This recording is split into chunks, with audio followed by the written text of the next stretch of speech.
Que Deus te abençoe, boa noite, seja bem-vindo. Também aos nossos internautas que estão nos assistindo agora, bem-vindos. Que Deus te abençoe. Queridos, por favor, abra sua Bíblia no Salmos de número 51. Salmos de número 51 que foi lido aqui já no começo, a leitura devocional. Salmos 51.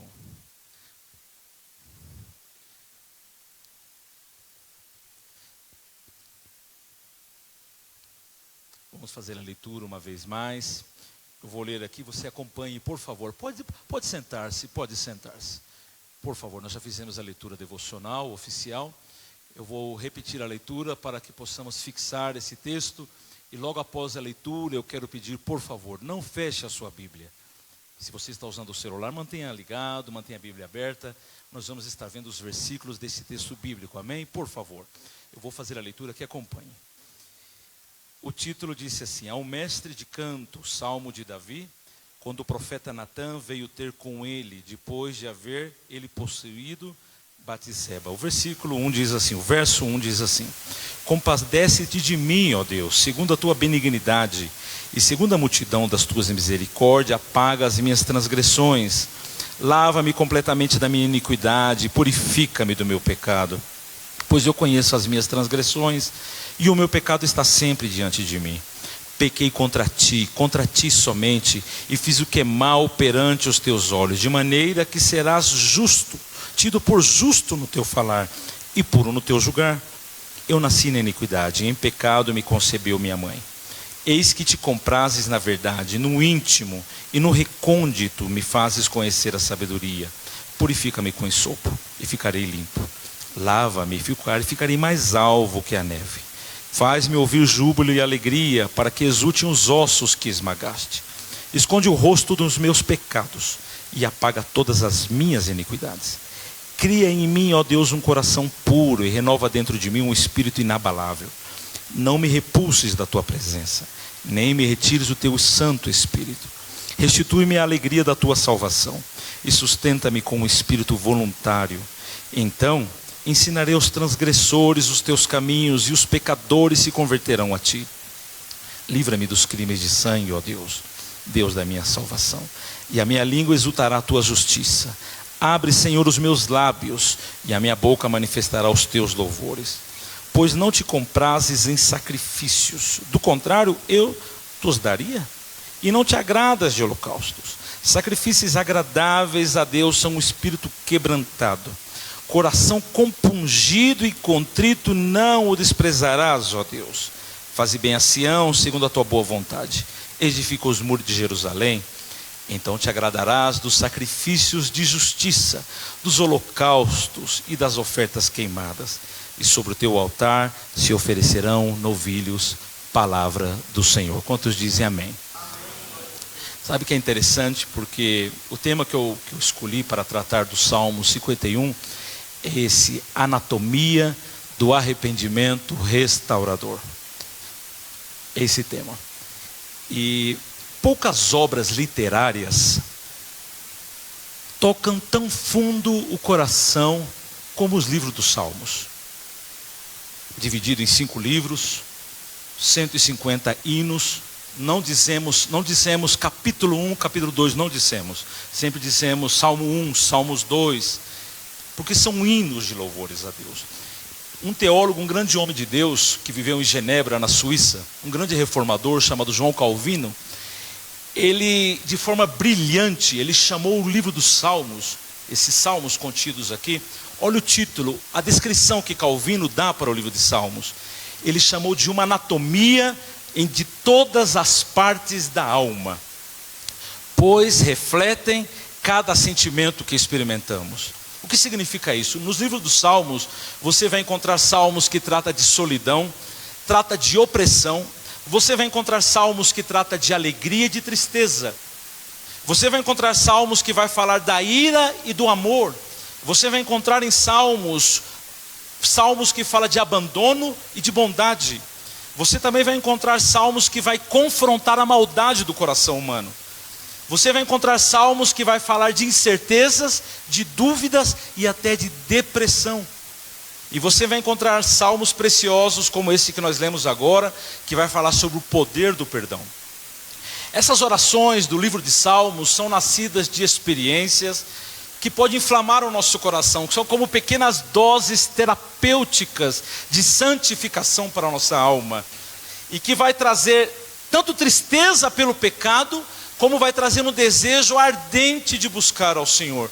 Esse é o poder, é a beleza dos Salmos.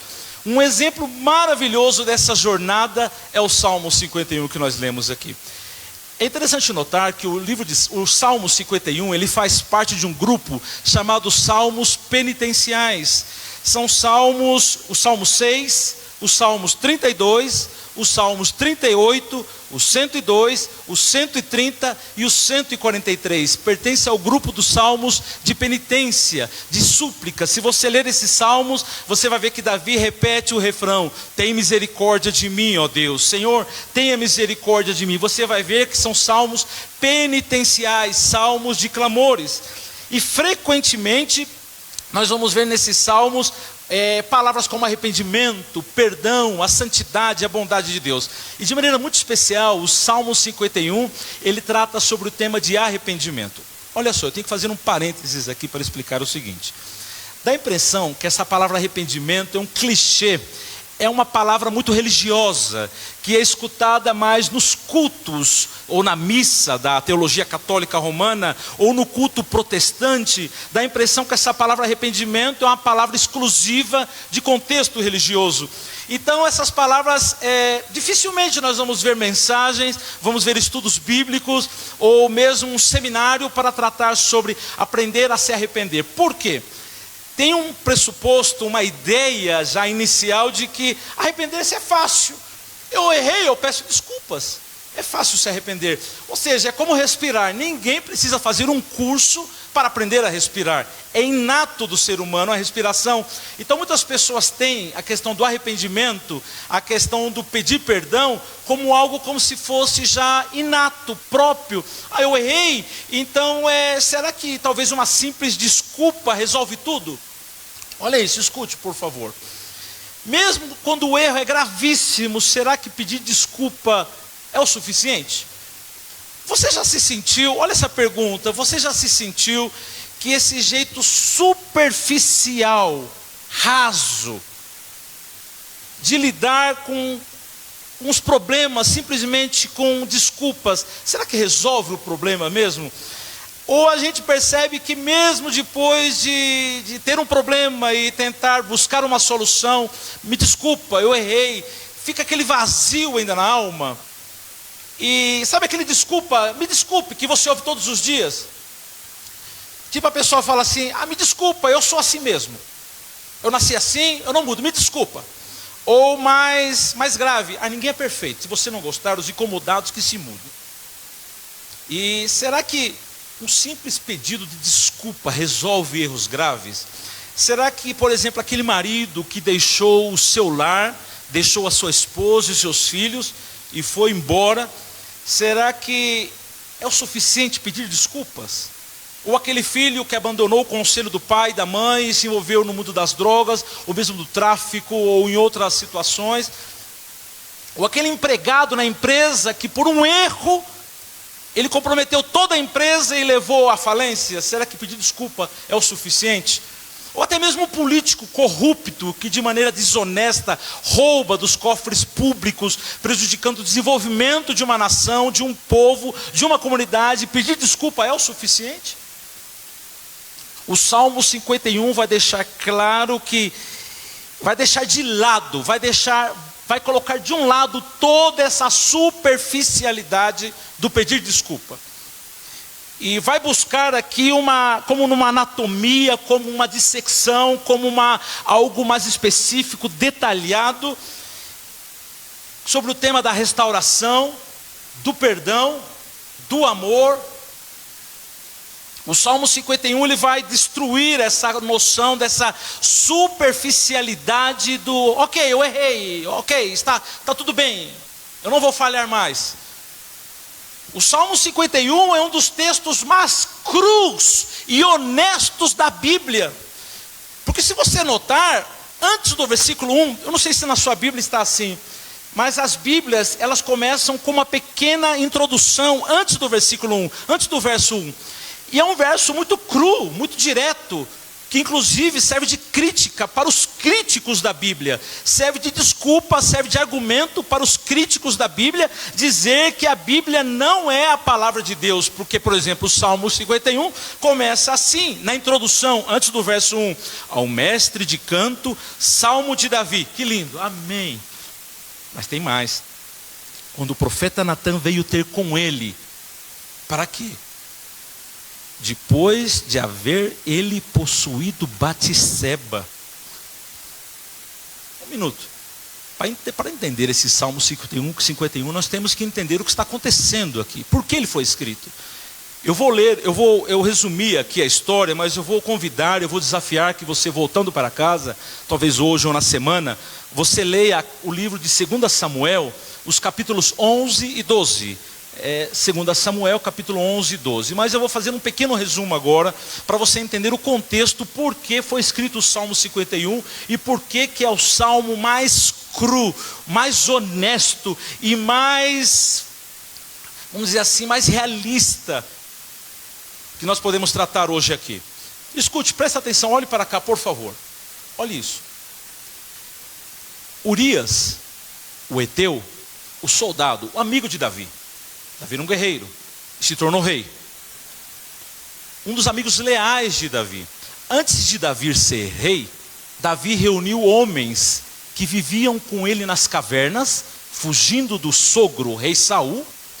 Davi vivia caminhando pelos desertos, e Davi reuniu um grupo, havia um grupo de elite, havia muitos homens, mais de 500, 600 homens, mas tinha uma tropa de elite, de 37 homens, que arriscaram tudo que eles tinham, a própria vida, para proteger Davi.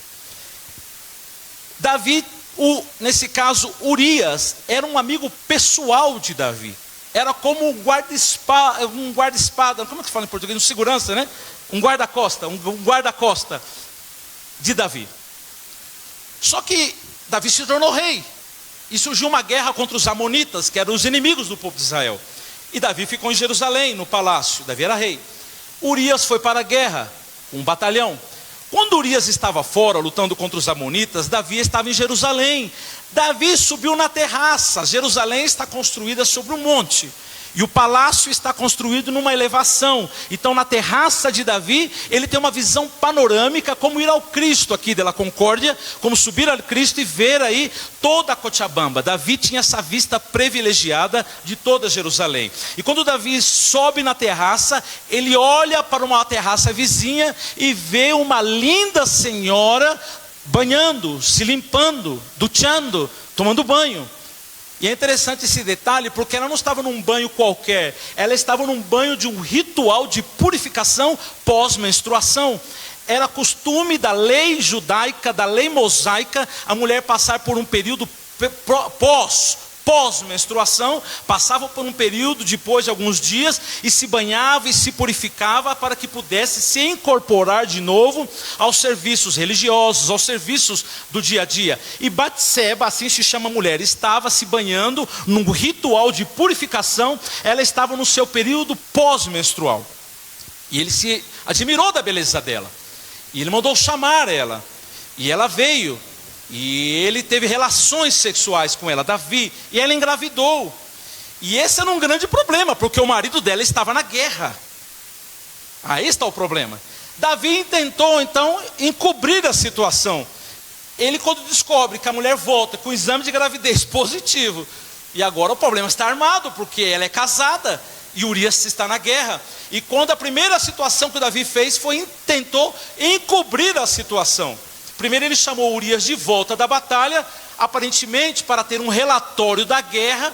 Iludiu, enganou Urias durante o dia todo, depois de ouvir o relato da guerra, até que Urias ficasse até mais tarde. Então Davi sugeriu que ele fosse para casa. Ora, Urias, está tarde, vai para casa, descanse, faça uma boa refeição e tenha relações com a sua esposa, porque tem um filho te esperando, rapaz.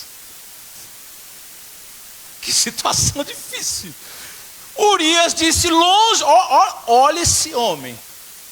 Urias estava borracho, em quechua, machado, estava bêbado, mesmo fora da sua lucidez, mesmo em estado de ebriedade, ele tinha mais lógica de pensamento do que Davi em sua sobriedade. Ele disse: longe de mim, meu senhor Davi, os meus homens, o meu batalhão estão dormindo no chão, duro e frio, em perigo, sem nenhum desses confortos. Como eu vou ir para casa e ter relação com a minha esposa? Diante da recusa de Urias, Davi bola um plano e envia uma mensagem para o comandante chamado Joabe, para que coloque Urias e esse batalhão na frente de batalha, de ponta de lança, e abandone ali Urias, para que Urias seja morto. E foi isso que aconteceu. Urias foi levado para uma emboscada, e após a morte de Urias é morto, e após a morte de Urias, a mulher, a viúva, grávida, vai passar pelo luto. E agora Davi, se passando como bonzinho, como bom samaritano, como aquele que cuida da viúva, como aquela pessoa bondosa, se casa com Batseba. A nação aplaude Davi, porque afinal ele foi um cara muito legal, um cara muito bom, que cuidou da viúva. E ali, depois de um tempo, a barriga começa a aparecer, nasce o filho, e todo mundo pensando que o filho é dele, está tudo ok, a nação aplaudiu a boa ação do rei Davi, e sim viveram felizes para sempre. Não viveram felizes para sempre. A porta do palácio se abre, passos ser escutado nos corredores do palácio. Um homem com aparência rústica, um profeta, chega para Davi e conta uma história. Disse: olá, meu rei, eu quero contar uma história. E a história que o profeta conta é uma história linda, e diz assim: olha a história. Davi, meu rei, havia um homem rico com muitos rebanhos, e um homem pobre também, mas que ele só tinha apenas uma cordeirinha, que era como uma filhinha para ele, uma guauíta para ele, era seu cordeirinho, seu cordeirito. O homem rico recebeu a visita de uma pessoa importante, e agarrou a cordeirinha do vizinho pobre, e matou e preparou um jantar, e assim desfrutaram daquela cordeirinha do homem pobre. Quando Davi escutou a história, ele se levantou do seu trono, ficou furioso, vermelho, azul, amarelo, e aí ele disse assim: maldito é o homem que fez isso, merece morrer. Davi gritou: o homem que fez isso merece morrer. Natan, com muita calma, põe um dedo no nariz de Davi e disse: você é o homem. Eu não creio que Davi continuou em pé naquele momento.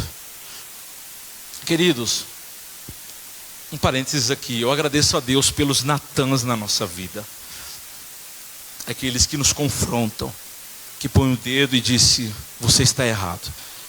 Na verdade, eu tenho duas Natãs em casa, que são feminino, né?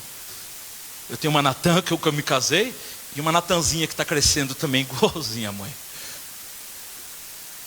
E ela me disse uma vez dentro do táxi, ela disse: pai, eu preciso alertar o senhor para um erro que o senhor cometeu. Eu falei: meu Deus, é um Natã se manifestando dentro da minha casa.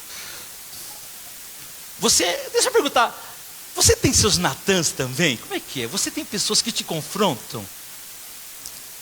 Ou você já foi Natã para alguém? Esse camarada é corajoso, ele meteu o dedo na cara do rei. Eu agradeço a Deus por elas. Claro que eu vou agradecer bem depois, né? Não na hora, né? Na hora eu fico nervoso, né? Como Davi eu disse, eu grito: quem é essa pessoa? Ela disse: é você, marido. E é interessante notar, porque o Salmo 51 começa assim, dizendo de que depois que Natã aparece para Davi, depois de Davi ter pecado, não é que o camarada roubou dinheiro da velhinha e fez uma besteirinha ali, assistiu um filme que não podia e falou besteira, não. Ele matou o melhor amigo dele, homicídio, crime de homicídio. E ele teve relações com a mulher do melhor amigo dele, adultério. Na lei mosaica, tinha que morrer. merecia a morte. Davi merecia morrer, merecia a morte. Então como que é possível agora, depois de tudo isso acontecendo? Escute, olhe para cá, por favor. Enquanto eu escrevi esse texto e organizava essa mensagem, esse salmo é para aqueles que entraram aqui hoje, ou que estão vendo esse vídeo, que a sua vida explodiu. Você mexeu com dinamite. Você diz, mas eu não sou mineiro, eu não sou minerador. Queridos, sexo, dinheiro e poder é dinamite. Vai explodir se você não souber cuidar e trabalhar. Você que entrou aqui hoje e você sente que a sua vida explodiu, você sente que os seus erros destruíram toda a sua vida, esse Salmo 51 hoje, ele vai oferecer para você uma esperança de recuperação e restauração. Mas tem mais. Ou talvez você ache que você não é tão mal. Você disse, eu nunca matei ninguém.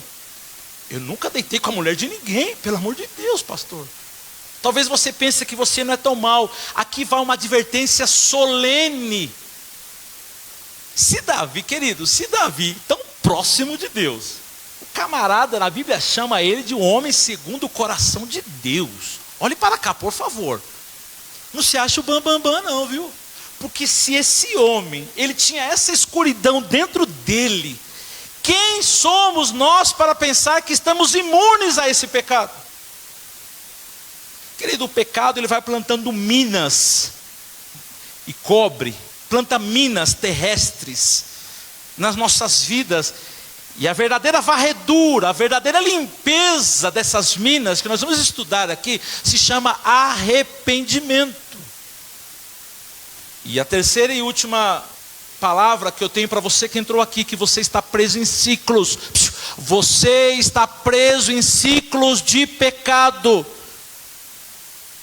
Você se arrepende, mas volta a cair nos mesmos erros.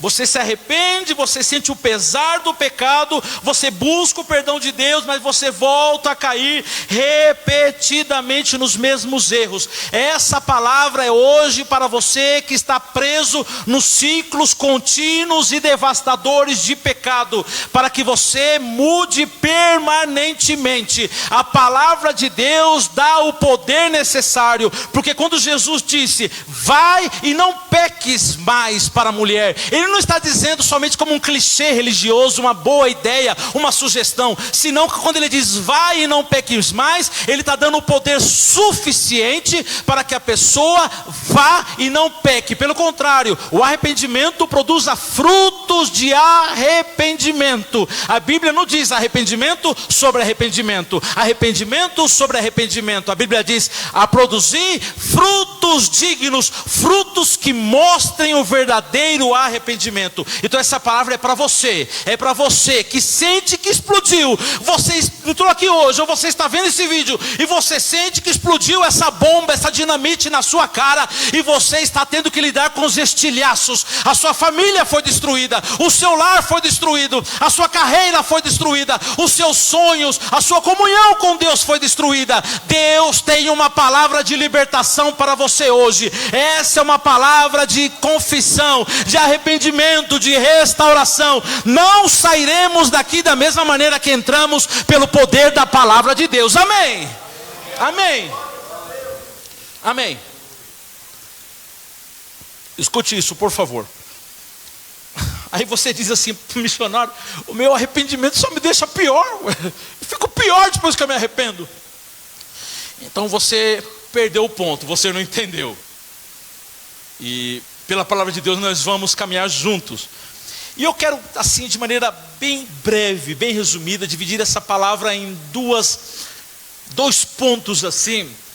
E eu quero pedir perdão para você que não era da área da medicina, mas quando eu estava preparando essa palavra, veio essas duas palavras no meu coração. Eu vou falar muito simples. A primeira palavra que eu quero tratar aqui se chama incisão, que é cortar fundo. E no caso desse salmo, nós vamos ir até a raiz do problema, como uma incisão radical. Vamos ser bem assim, tranquilos nesse tema que nós vamos estudar.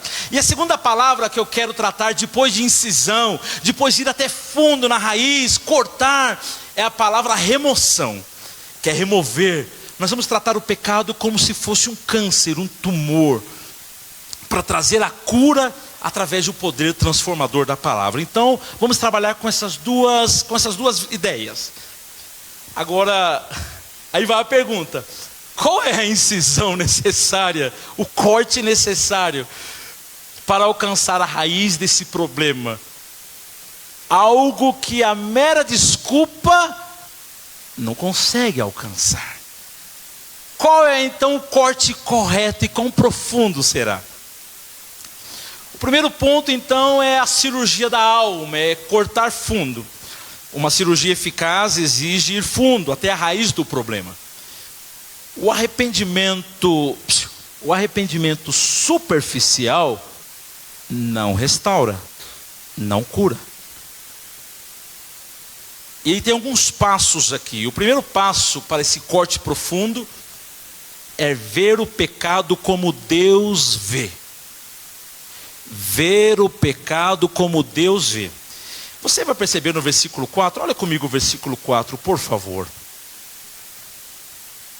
O versículo 4 diz assim: pequei contra ti somente, e fiz o que é mal perante os teus olhos. Perante os teus olhos, Davi está dizendo. Não basta ver o pecado aos olhos da mamãe, é que a minha mãe, meu pai. E para quem está na Bolívia, para quem está na Bolívia estudando, isso é muito complicado, porque às vezes os pais estão no Brasil, então isso é bem difícil. Ou mesmo dos amigos, não é ter uma visão do pecado, que o meu amigo, ou da própria cultura, não é que a cultura, sabe como é, né? As coisas mudaram, né? Vocês são antiquados, os crentes são quadrados, são antiquados, e a cultura mudou. Então, o pecado hoje é assim, as coisas mudaram.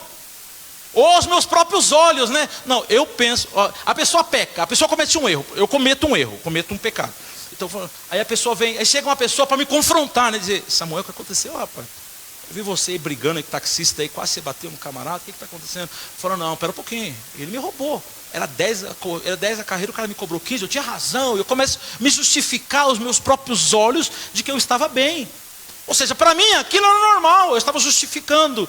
Aqui você percebe que Davi diz assim: eu fiz o que é mal aos teus olhos. Papai e mamãe não estavam lá. Papai e mamãe não estavam na faculdade. Papai e mamãe não estavam em Cochabamba. Papai e mamãe não estavam vendo. José, cara bonitão, sarado, bonitão. Chega a mulher perto dele e fala: e aí, é hoje? Ele fala: é hoje o quê? Não seja besta. É besta, menino. Ele sai, chega no outro dia, ela fala: e aí, é hoje? Ela vai seduzindo José, ao ponto que ela pega, abre o casaco e fala: é hoje. Ele fala assim: como que eu vou pecar contra o meu Deus? José não falou assim: papai não está vendo, papai disse que não pode tocar. Não, José não lembrou do papai, José não lembrou da mamãe. José disse: eu não posso tocar em você, mulher, porque o meu Deus, como eu pecaria contra o meu Deus? Então o primeiro passo dessa cirurgia é ver o pecado como Deus vê. Precisamos de um padrão fora de nós, porque o nosso padrão é pecaminoso. Para mim algumas coisas são normais, para você é normal, mas para Deus não é. Não é o nosso padrão, não é a nossa medida, é uma medida fora de nós, é uma medida externa a nós, é a medida de Deus, é o padrão de Deus. Queridos, presta atenção. A nossa consciência é um alarme de fumaça, é um alarme de incêndio que não funciona. Presta atenção. A nossa consciência é um alarme de incêndio que não funciona. Você sabe que tem lugares que tem alarme de incêndio. O alarme de incêndio, ele pode te enganar de duas maneiras. Pode te enganar de duas maneiras. Qualquer fumacinha de um fósforo, ele está disparando, despejando água para tudo. Dispara por qualquer coisa, até besta. Ou o alarme de incêndio pode demorar para disparar, ao ponto de queimar todo mundo dentro da casa, e ele disparar somente com os corpos queimando. Demorou, meu amigo, já matou todo mundo. Então o alarme de incêndio, ou ele pode ser disparado por qualquer coisa besta, ou ele pode demorar demais. A nossa mente é um alarme, a nossa consciência é um alarme de incêndio que não funciona. Por quê? Existem pessoas se jogando das pontes e dos viadutos e dos edifícios por qualquer besteirinha, porque nós chamamos, ai, mas foi tão besta, se jogou, se suicidou, meu Deus, perdeu a vida, mas era um problema tão simples. O alarme dessa pessoa disparou por uma coisa muito simples, que ele poderia lidar com essa situação. Ou o contrário, está disparando, a vida da pessoa está um verdadeiro incêndio. Está pegando fogo, a família está pegando fogo, a casa está sendo destruída, o lar está sendo destruída e a pessoa não está nem aí, não disparou nem um pouquinho. A nossa consciência nos engana, é um alarme de incêndio que não funciona. Então precisamos ser calibrados pela palavra de Deus, precisamos de ter um padrão que está acima de nós, que diz: não faça, não vai, não pode, não é o que eu penso, não é o que eu sinto, porque eu sou enganoso. Como disse o pastor, até falou aqui de manhã, essa palavra alguns dizem, siga o seu coração, siga o seu coração. Queridos, Hitler seguiu o coração dele e veja o que aconteceu. Para ele, para os nazis, para os alemães, para muitos que estavam envolvidos na Segunda Guerra Mundial, eles estavam fazendo a coisa certa. Hitler seguiu o coração dele e exterminou milhões de pessoas. Então essa ideia de, siga o seu coração, não, está tudo bem, não, isso está mal, estamos descalibrados, estamos desestruturados, o pecado manchou a nossa consciência, não temos um padrão próprio para dizer isso é bom, isso é mal. Precisamos ser calibrados pela palavra de Deus, a verdadeira palavra que diz: não faça, não vá, não pode. Esse é o verdadeiro padrão. Então aqui vai a pergunta: como você vê o seu pecado então? Como você realmente vê o seu pecado? Você está medindo pelos padrões de Deus ou por padrões humanos convenientes que você acha que convém para você? Esse é o primeiro passo na cirurgia, querido. É um processo. Como você está vendo o seu pecado? Você está disposto a olhar para ele aos olhos de Deus? O segundo passo é parecido com esse, diz assim: assumir responsabilidade. Olha comigo o versículo 3, 5 e 6. Olha comigo o 3. O versículo 3 diz: pois eu conheço as minhas transgressões, e o meu pecado está sempre diante de mim. Olha o versículo 5, por favor. Eu nasci na iniquidade, e em pecado me concebeu minha mãe. Olha o versículo 6. Eis que te compraz a verdade no íntimo, e no recôndito me fazes conhecer a sabedoria. Olha comigo, o versículo 4, olha comigo. Pequei contra ti, e contra ti somente fiz o que é mal aos teus olhos, de maneira que será tido por justo no teu falar. Você vai perceber que Davi aqui ele vai trabalhar com esse tema de dizer: sou eu pequei, contra ti eu pequei, fui eu. Adão peca e coloca a culpa em Eva. É a síndrome de Adão, segue até hoje. É comum do padrão masculino, infelizmente. Adão coloca a culpa em Eva: Senhor, a mulher que o Senhor me deu. Aliás, eu nem pedi, o Senhor me deu.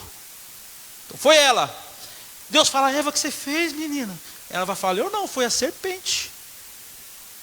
Aí se Deus perguntasse para a serpente ia falar: ih, complicou, não tem mais ninguém aqui, né? Mas a serpente era o próprio diabo. Então, essa síndrome, né? Não fui eu não. Eu errei, mas você sabe, né? Você sabe aí que o negócio é... Eu errei, mas Davi poderia culpar os amonitas. Foi os amonitas que matou. Urias ia morrer de qualquer jeito mesmo. Eu só adiantei o processo, né? Urias ia morrer. E tem mais: eu sou o rei, eu faço as minhas próprias regras. O que você está falando, Natan? Quer morrer, rapaz? Quer morrer, Natan? Ou Davi poderia dizer: eu sofro tanto, eu mereço isso. Eu sou uma pessoa tão sofrida na vida, eu mereço essa mulher.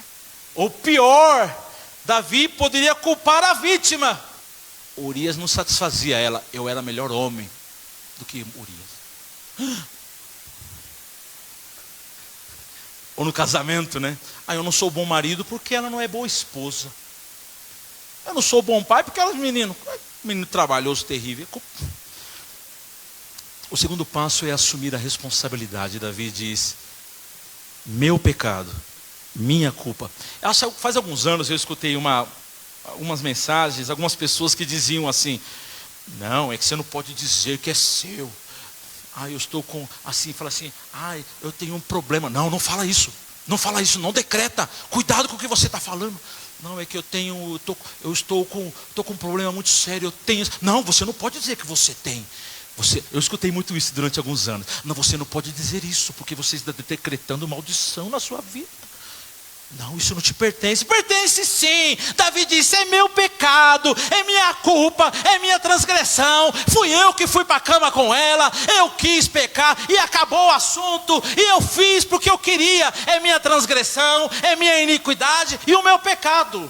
Um grande pastor, um grande teólogo chamado Jonathan Edwards, ele diz o seguinte: pecamos porque naquele momento, presta atenção, pecamos porque naquele momento desejamos o pecado ou o fruto, o gosto do pecado, mais do que desejamos agradar a Deus. Então é porque queremos pecar, é porque eu gosto do pecado, é porque eu me satisfaço com o pecado. É meu pecado, é minha transgressão, é porque eu quis fazer e pronto.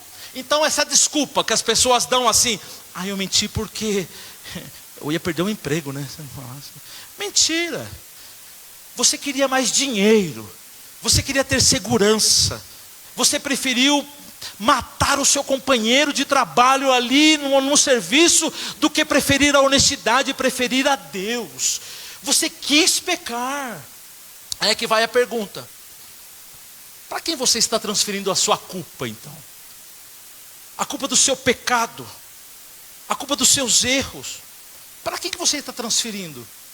Para sua esposa, para o seu pai, para sua mãe, para o governo, para o seu amigo, ou para você mesmo? Você merece isso. Afinal, eu mereço isso. Será que você está disposto, como Davi, a dizer: a culpa é minha, o pecado é meu, eu pequei, eu assumo a responsabilidade. Eu escolhi esse pecado porque lá no fundo era isso que eu queria naquele momento. Queridos, um homem que se deita numa cama com uma mulher que não pertence a ele, ele sabe que está errado. Ele sabe que está cometendo adultério. No caso, fora uma relação extra-matrimônio. Ou no caso de um jovem, numa relação de fornicação, de prostituição. Ele sabe que está cometendo pecado. Ninguém dentro de um motel fala assim para a prostituta ou para a sua amante: vamos fazer uma oração antes, vamos orar. Pai, te dou graças, que maravilhoso o Senhor está. Ninguém faz isso, pelo amor de Deus. Você sabe que você está ali pecando. E ninguém precisa dizer: é adultério. E você sabe que aquilo é adultério, que aquilo é prostituição.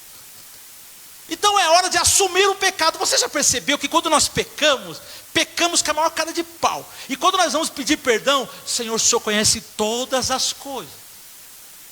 Que sem vergonha que somos. Tu sabes tudo, ó Deus, a tua onisciência sabe tudo. Sabe, camarada, abre a sua boca e diz: Deus, eu pequei, eu falhei, eu maltratei a minha esposa, eu falhei contra os meus filhos, eu falhei contra o meu companheiro. O meu pecado, eu sou um miserável, sou um desgraçado, cego. Porque a palavra desgraçado, o significado é sem a graça de Deus, sem ser graciado pelo Senhor. É uma pessoa que não reconhece, ela está lá: ai Deus, o Senhor sabe de tudo, o Senhor sabe de tudo. Deus sabe sim, meu irmão, mas nós temos que ter a mesma cara, nós temos que ter a mesma coragem de dizer: Senhor, eu pequei, esse pecado é meu, eu sou um miserável, Senhor, eu reconheço. Então parte dessa cirurgia não é racionalizar o pecado, é dizer: eu pequei, o pecado é meu e ponto final.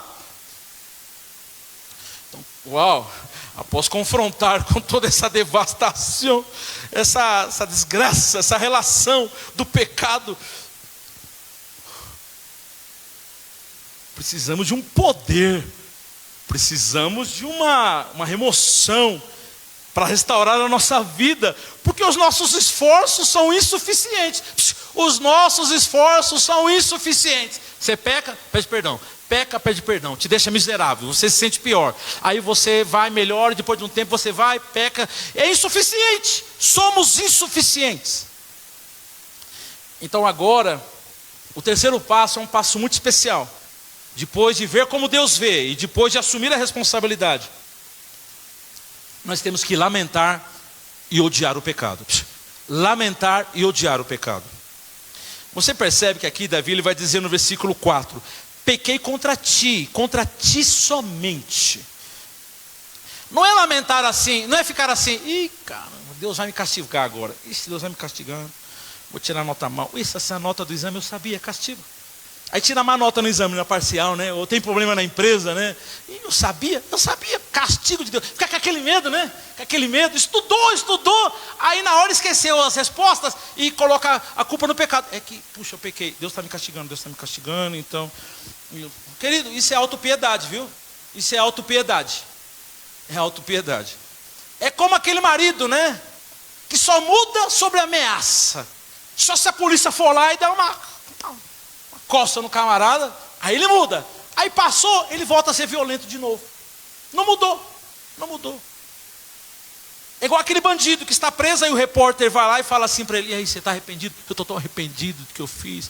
Tá nada, o camarada na saidinha do Natal, não sei se ainda existe no Brasil, disse que ia acabar, mas na saidinha do Natal no Brasil, ou no dia que sai livre, ou quando sai da cadeia, ele encontra uma oportunidade e faz de novo, não se arrependeu, ele teve remorso, ele ficou com raiva ali daquela situação e não mudou nada. A chave que vai virar aqui o processo de perdão e restauração é dizer: contra ti eu pequei. Mas missionário, e Urias? Ele pecou contra Urias também. Ele pecou contra Batseba. Ele pecou. Mas em última instância, o pecado fundamental foi contra Deus. Queridos, escute isso. Antes de Davi cometer adultério físico, Davi cometeu adultério espiritual.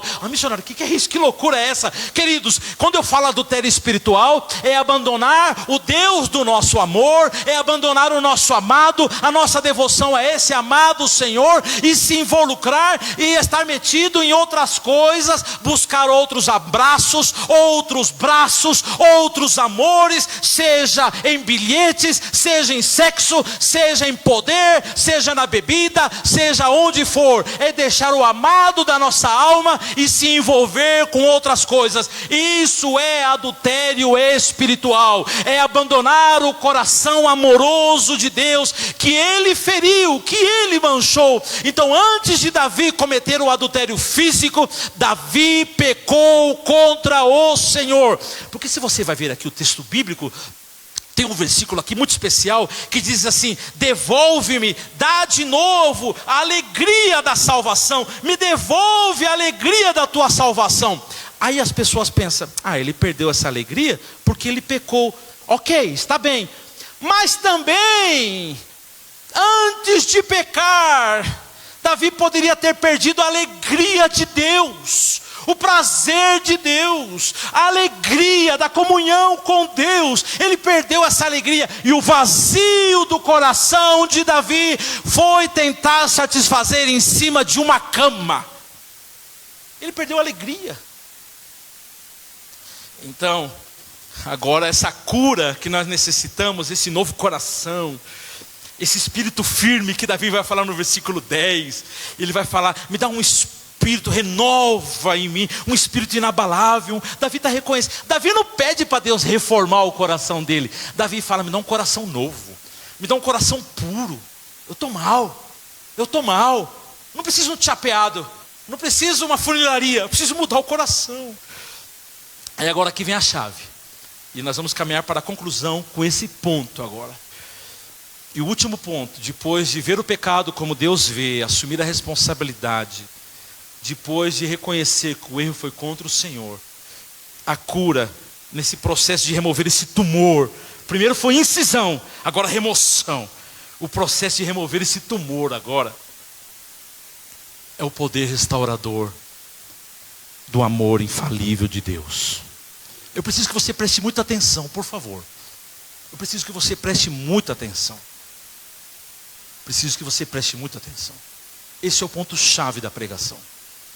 Se tem algo que eu gostaria que você guardasse nessa noite, claro, tudo é importante, mas que você guardasse no seu coração, é esse ponto agora, por favor.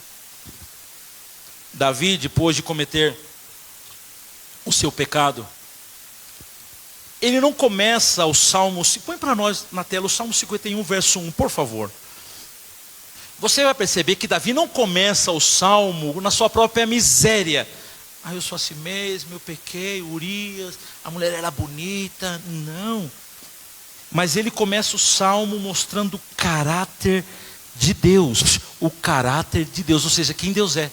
Olha comigo o versículo 1. Leia comigo, por favor. Vamos ler juntos? 1, 2, 3. Compadece-te de mim, ó Deus, segundo as tuas benignidades. Apaga as minhas transgressões. Segundo a multidão das tuas. Olha duas palavras, repete comigo: benignidade e misericórdias. Essa palavra benignidade, em algumas versões bíblicas é traduzido como amor, segundo o teu amor.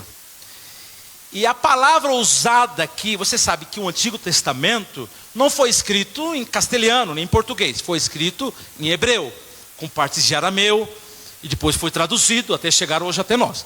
Então a palavra traduzida para benignidade, para amor aqui, é uma palavra em hebreu que se chama hesed.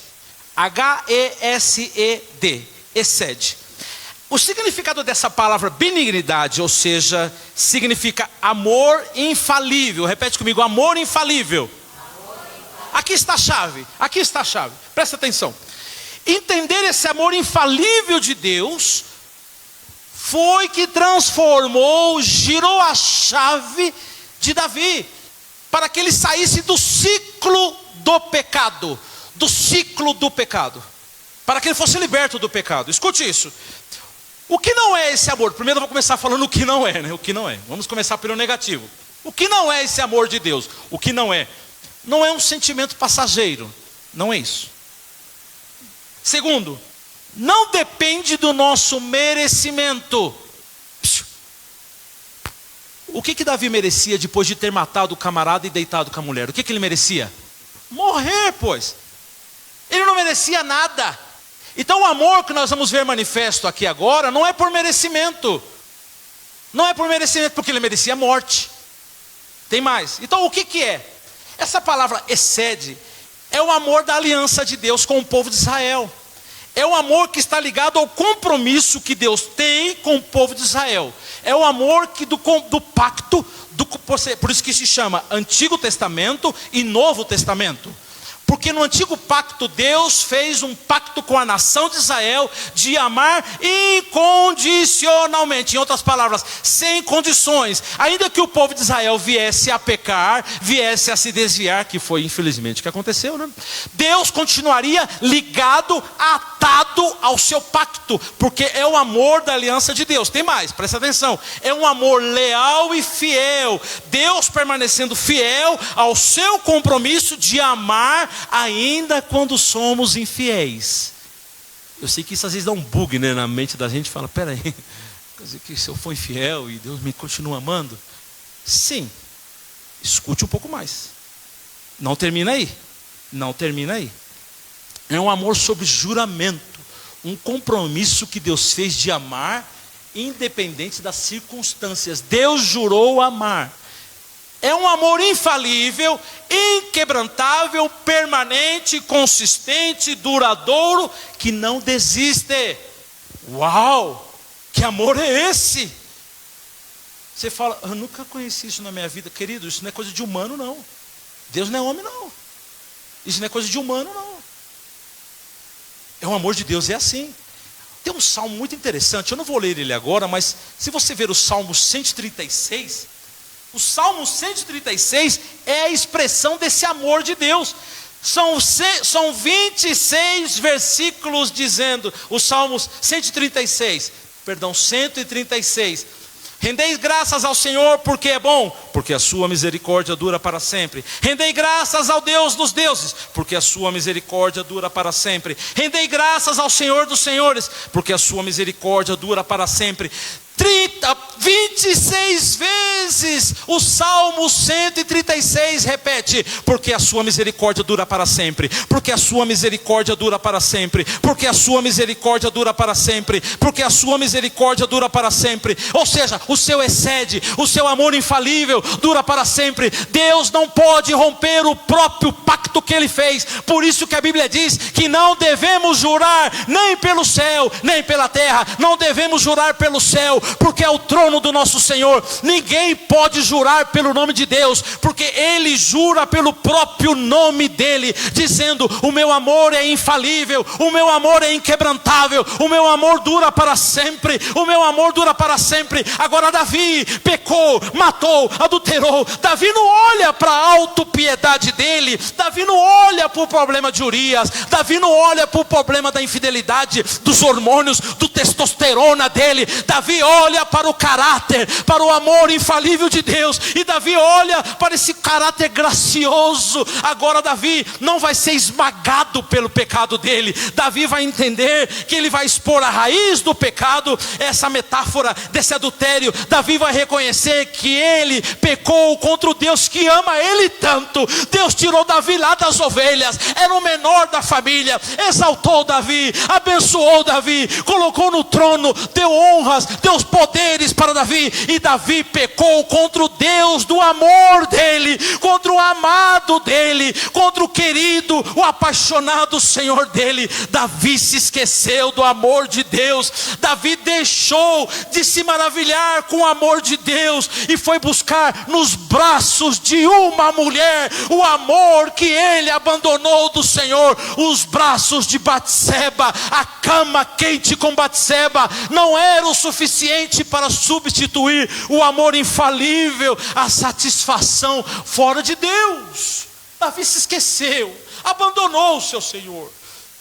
O querido pastor, que eu estou acompanhando ele já faz algum tempo, pastor Timothy Keller, escreveu um livro chamado Deuses Falsos. E no seu pequeno livro Deuses Falsos, o pastor Timothy Keller diz que nós criamos amores, ídolos, amores pessoais. Preste atenção. Criamos amores, como amor romântico.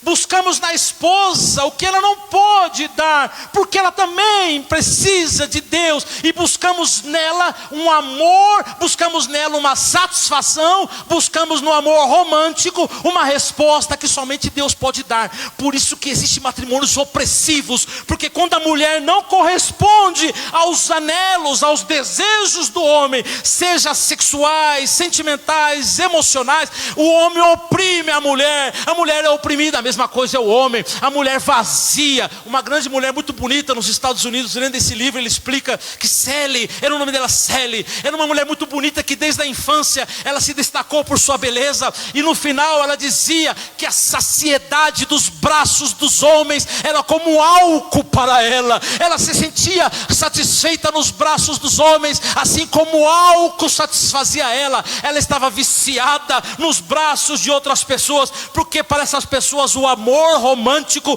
trata de substituir o amor que somente Deus pode dar. Por isso que existem muitos matrimônios que são uma desgraça, porque buscamos formar deuses em outras pessoas, ídolos em outras pessoas. Abrindo um parênteses, ídolo é toda aquela coisa que substitui, que tira a presença de Deus e coloca coisas. Pode ser uma imagem de gesso, ou pode ser um trabalho, pode ser um amor romântico, pode ser a família, pode ser o dinheiro, o poder, o acesso a alguns círculos sociais. A pessoa morre por ter acesso a um círculo de amigos especiais.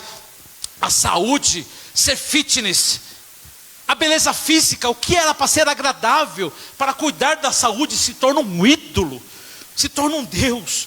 Buscamos nessas coisas a esperança, o significado e a realização que somente Deus pode prover.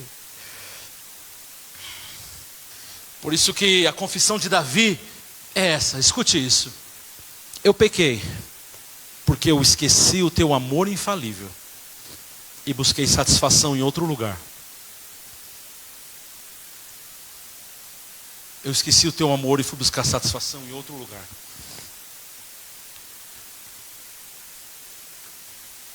Nós vimos o excede aqui no Antigo Testamento, do amor infalível de Deus. Só que nós, escute isso, nós temos uma revelação maior desse amor do que Davi teve. Davi teve esse discernimento, essa revelação. Por isso ele buscou nesse amor de Deus o arrependimento. Só que a nossa revelação hoje, 2025, é maior que a de Davi. É mais poderosa. Porque nós vamos encontrar esse amor, esse excede, esse amor infalível em uma pessoa, lá no Getsemane, lá na cruz, nós vamos ver o ápice, o clímax, a cumbre desse amor.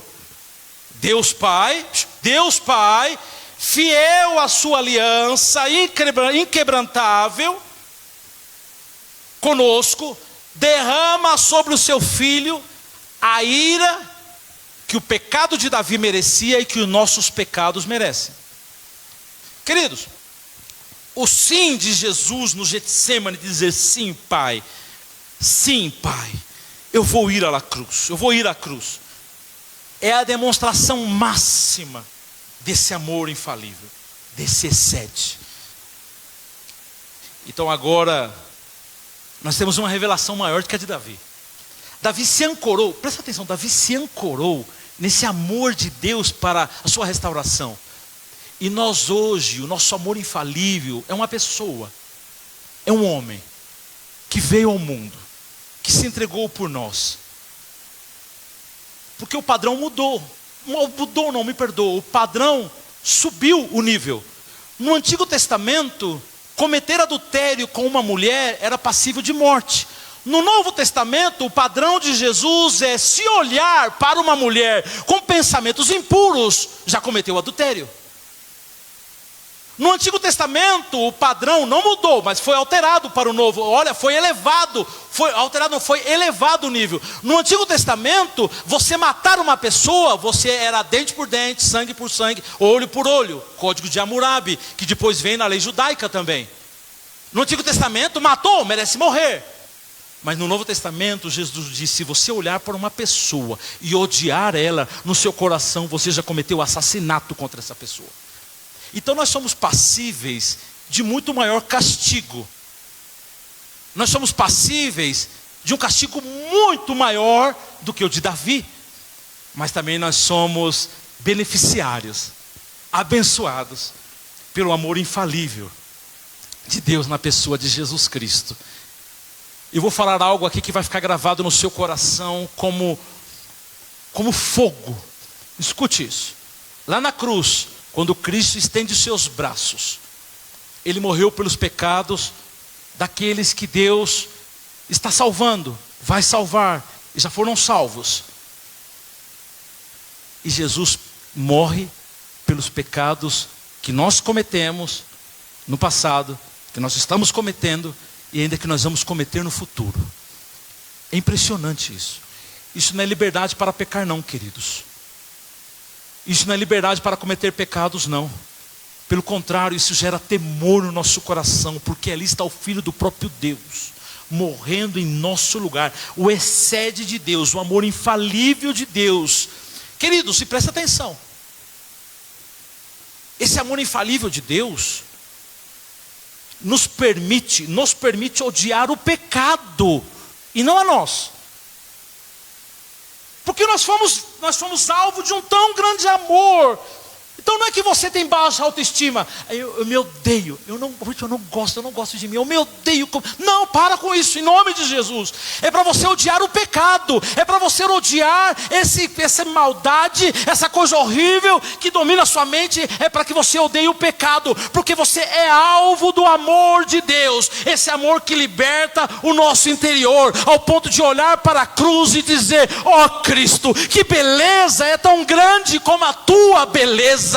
Que beleza é tão grande como o Senhor, que não merecia morrer na cruz e em meu lugar foi a cruz. A tua beleza me encanta, a tua beleza me atrai, o teu amor me atrai. Eu não preciso de amor romântico para substituir o teu amor. É bom ser casado, é bom ter esposo, é bom ter, você que é casado, você que tem o seu relacionamento, é ótimo desfrutar de uma relação de marido e mulher, mas não é isso que vai te satisfazer. É bom ter filhos, filhos, é bom ter uma carreira, sacar o diploma, ou revalida, ou MIR, aonde você for, é ótimo, mas nada disso pode te satisfazer, senão a beleza daquele que está na cruz, e você olhar e falar para ele: ah, eu sou do meu amado, o meu amado é meu, ele é mais lindo do que 10 milhares, ele é hermoso, ele é maravilhoso, lindo, lindo, lindo és. Ai, cantamos, o Senhor é lindo, o Senhor é maravilhoso. É essa beleza, é esse encantamento, é essa alegria de olhar para o Cristo da cruz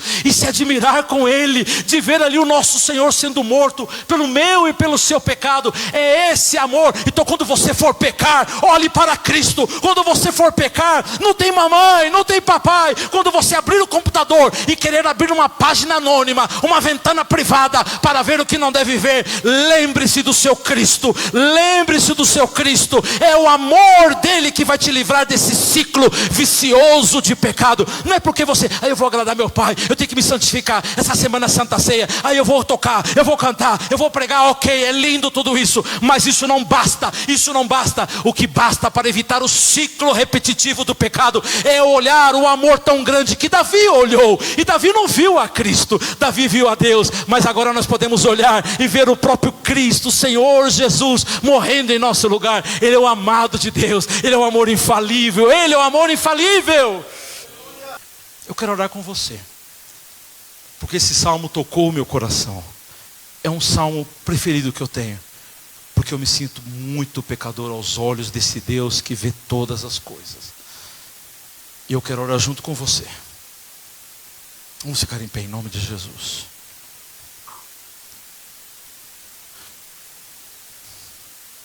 Ninguém vê, mas Deus vê.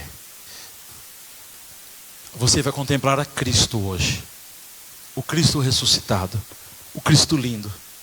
E eu quero orar com você. Mas antes eu tenho um convite. Eu quero ler esse convite para você.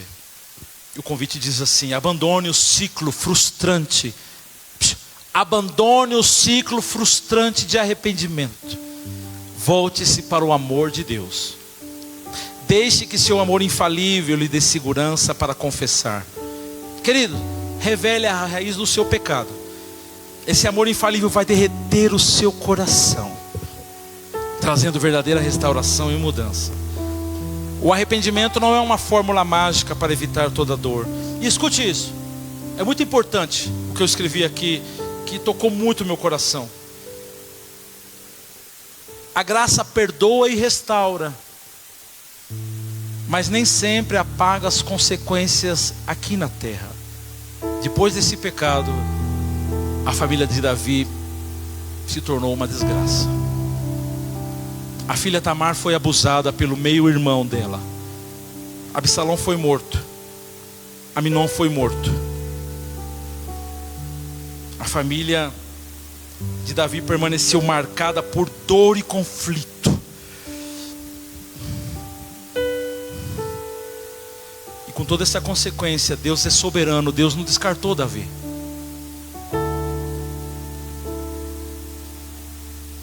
O filho dessa relação proibida morreu. O bebê morreu. Natan disse: o menino vai morrer. E o menino morreu. E Davi escreve os Salmos 32 e o Salmo 51 em arrependimento. E Deus perdoa Davi. Sabe por quê? Em 2 Samuel capítulo 12, quando Natan diz: você é o homem, mas Deus te perdoou, Davi. Não está dizendo: Davi, ok, aí por aí. Não, você pecou, mas Deus te perdoou. É a palavra que Natan dá para Davi. E depois disso passa toda aquela situação. Davi de verdade se casa com ela, algo bonito. Batseba se torna o esposo oficial de Davi. E os dois voltam a se unir como marido e mulher. E a Bíblia diz no livro de Mateus, tanto tempo depois, anos depois, em Mateus capítulo 1,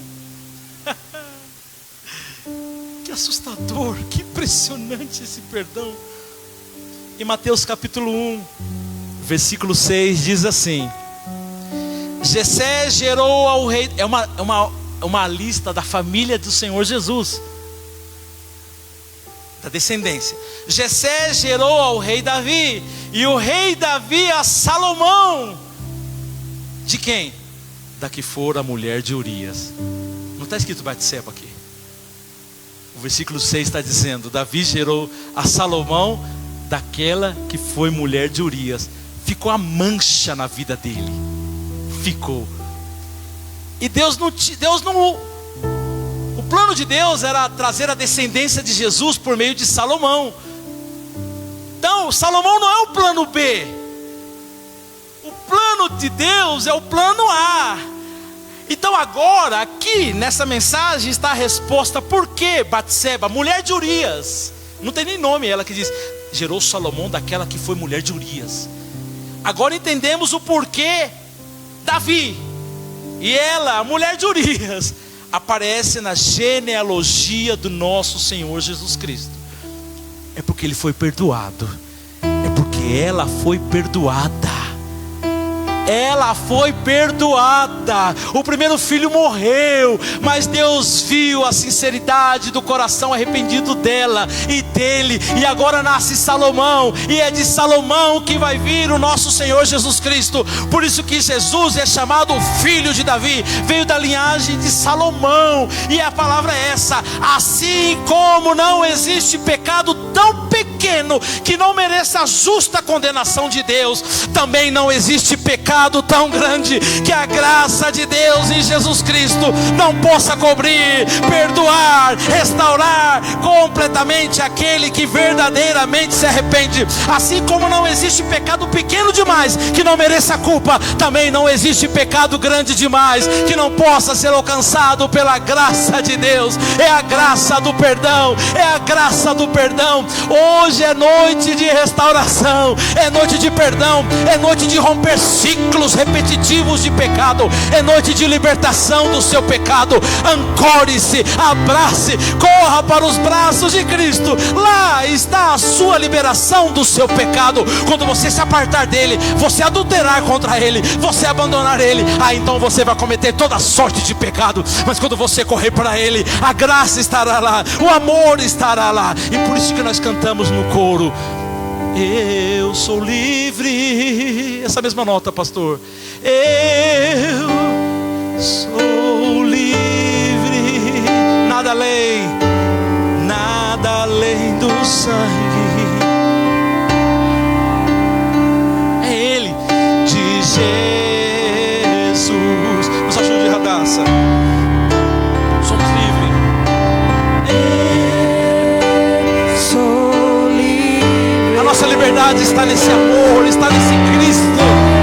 A nossa restauração está nesse Cristo. Olhe para Ele. Ele é lindo, Ele é Senhor, Ele é lindo. É o sangue de Cristo. É Ele, o sangue de Jesus.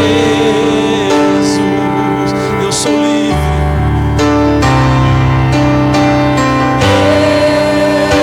Eu sou livre. Sinta-se livre. É noite de liberdade. É noite de liberdade. Hoje se rompe o ciclo maligno do pecado. Hoje se rompe. Olhe para Cristo. É nele. As cadeias do pecado se rompem hoje. Do sangue de Jesus. Escute isso. Escute isso. Eu gostaria de fazer um pedido agora. Eu gostaria de chamar o pastor dessa igreja. Eu gostaria de chamar o pastor José para que passe aqui e ore conosco. Para o pastor que pastor dessa igreja, vai estar orando conosco.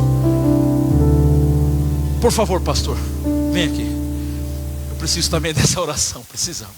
Nos conduza, por favor. Vamos trocar de lugar, em nome de Jesus. Aleluias. A palavra hoje foi muito clara para as nossas vidas. A gente precisa alinhar a nossa vida à verdade da palavra. Nós não estamos aqui para poder brincar de ser crentes. Estamos aqui para poder viver uma vida para Deus. Nós não estamos aqui para perder o tempo.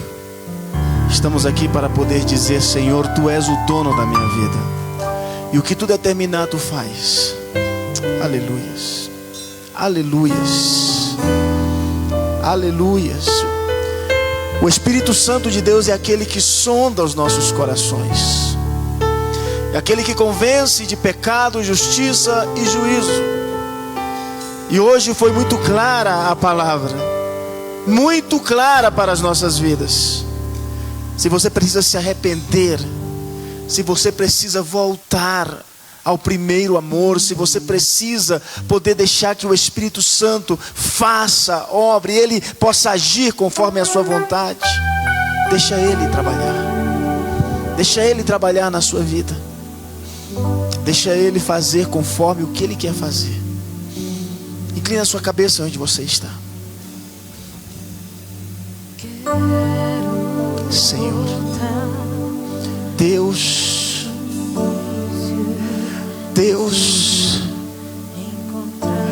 Pai, queremos tomar esse salmo, Salmo de número 51,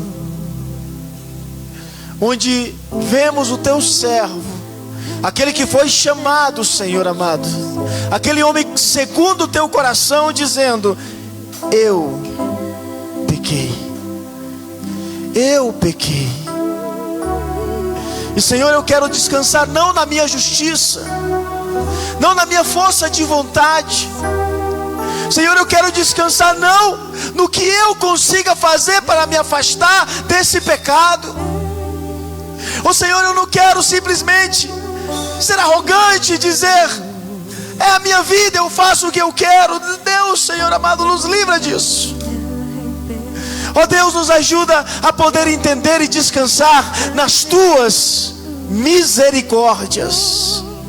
Descansar nas tuas misericórdias, Senhor. Misericórdia que não tem limites, assim como a tua santidade, como o teu juízo contra o pecado. Deus da glória, como a tua ira contra o pecado. Essa ira, Senhor amado, que condena ao pecador o inferno pela eternidade, Senhor. A tua palavra diz que a tua misericórdia não tem fim, o teu amor não tem fim, Senhor. E queremos descansar neste amor. Queremos chegar aos pés da cruz. Queremos chegar aos pés da cruz, Senhor, e poder descansar, e poder entender que aí, Senhor amado, está o nosso descanso, que aí está, Senhor amado, o nosso perdão, que aí, Senhor amado, está a nossa libertação, Senhor. Aí somos livres, Pai. Aí podemos ser livres aos pés da cruz. Deus, tenha misericórdia, Senhor. Tenha misericórdia. Que as tuas bondades, Senhor amado, possam estar aí e possamos nós descansar nelas. Deus, tenha misericórdia e perdoa os nossos pecados. Jesus da glória, tenha misericórdia e nos ajuda, Senhor, a poder descansar em Ti, sentir a Tua presença, sentir, Senhor amado, a Tua graça, sentir o Teu amor que não tem fim, não tem limites. Deus, quebra corações de pedra, Senhor, e transforma em corações sensíveis, de carne, Senhor. Rompe, Pai, rompe, Senhor, conforme as tuas misericórdias. Obrigado, Senhor, obrigado pela tua palavra. Obrigado, Senhor, porque tu és bom. Obrigado, Senhor amado, porque tu nos deu a salvação através da morte do teu filho na cruz do Calvário. O sangue derramado, Senhor amado, até a última gota, nos deu, Senhor amado, a limpeza total dos nossos pecados, Senhor. Obrigado, Pai, obrigado, Senhor.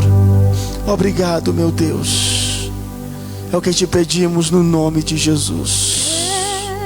Amém e amém, Jesus.